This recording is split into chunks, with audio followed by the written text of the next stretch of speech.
Hello friends, welcome to my YouTube channel. दोस्तों, आज की इस वीडियो में हम देखेंगे भारतीय भूगोल के कुछ ऐसे प्रश्न जो कि बहुत बार परीक्षाओं में पूछे जा चुके हैं और आने वाली परीक्षाओं में पूछे जाने की बहुत ज़्यादा संभावना है।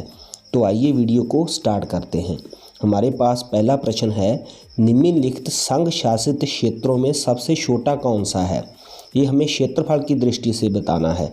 हमारे पास ऑप्शंस हैं चंडीगढ़, दादरा और नगर हवेली, दमन और दीव और लक्षद्वीप। तो इसका जो राइट आंसर है वो है ऑप्शन 4 लक्षद्वीप। हमारा अगला प्रश्न है, सुंदर वन या मैंग्रोव वन कहाँ पाए जाते हैं।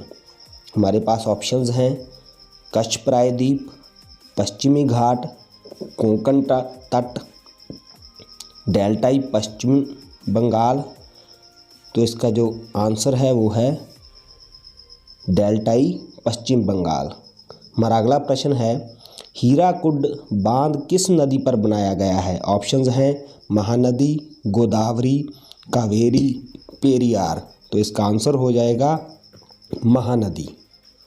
हमारा अगला प्रश्न है, एकीकृत इस्पात संयंत्र जो भारतीय इस्पात प्राधिकरण के प्रबंध के अंतर्गत नहीं आता, जो सेल के अंतर्गत नहीं आता, निम्नलिखित में से किस स्थान पर है। हमारे पास ऑप्शंस हैं भिलाई, दुर्गापुर, रुड़केला, जमशेदपुर। तो इसका आंसर हो जाएगा जमशेदपुर। हमारा अगला प्रश्न है, रावी नदी पर निर्मित देश का सबसे ऊंचा बहुउद्देशीय बांध कौन सा है। ऑप्शंस हैं भाखड़ा नांगल, कहलगाम, रंजीत सागर बांध, रिहिंद बांध। तो इसका आंसर हो जाएगा रंजीत सागर बांध। हमारा अगला प्रश्न है, ताप विद्युत परियोजनाओं के संदर्भ में निम्नलिखित में से कौन सा जोड़ा सही है। हमारे पास ऑप्शंस हैं कोरबा उत्तर प्रदेश, रामगुंडम तमिलनाडु, तलचेर आंध्र प्रदेश, कावास गुजरात। तो इसका आंसर हो जाएगा कावास गुजरात। हमारा अगला प्रश्न है, पूर्वी भारत के सुंदर वन एक उदाहरण है। ऑप्शंस हैं वन पारिस्थितिकी तंत्र का, मैंग्रोव पारिस्थितिक तंत्र का, घास स्थल पारिस्थितिक तंत्र का, समुद्री पारिस्थितिक तंत्र का। तो इसका आंसर है मैंग्रोव पारिस्थितिक तंत्र का।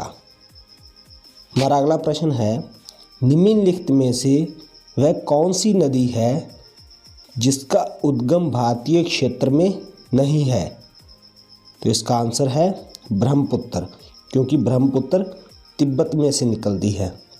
हमारा अगला प्रश्न है, निम्नलिखित में से किसका सही मेल बाघ आरक्षित क्षेत्र परियोजना के साथ नहीं बैठता।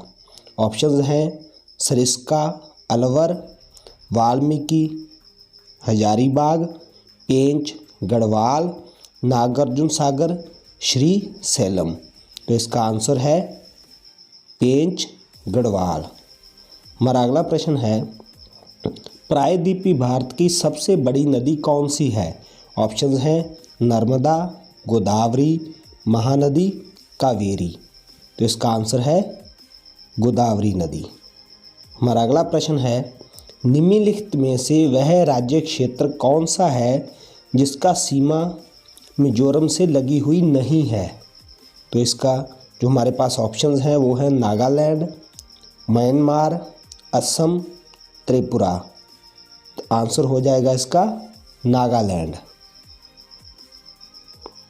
हमारे पास अगला प्रश्न है, विद्युत उत्पादन के लिए नगर अपशिष्टों का प्रयोग करने वाला भारत में पहला शहर कौन सा है।